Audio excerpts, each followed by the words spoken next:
Get detailed, granular storage costs with NetApp Workload Factory. AWS provides a cost and usage report in a very long spreadsheet that lists all your build AWS services as separate item lines, which is difficult to interpret. The Workload Factory cost dashboard analyzes this data and generates easy-to-understand cost reports that provide granular visibility, usage accountability, and optimization insights. Let's see how it's done. Go to the storage workload. Go to Cost on the left side menu. In the cost dashboard, you can filter the costs by date and by allocation tags imported from your AWS account.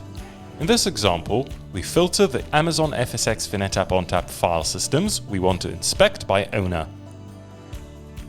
and choose the owner name. Before generating a report, you can already see the total cost for the selected period and the average cost per month. You can also see the historical cost and historical capacity of the file system during the selected period. To inspect further, click Generate Report. In the generated report, you can select the file system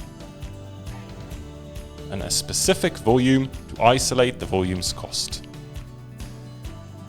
You can now see the estimated total cost for the specific volume you chose, the cost per gigabyte, and the reference SKUs from the AWS cost and usage report that were used to calculate the cost. And there you have it. Get detailed, granular storage costs with NetApp Workload Factory.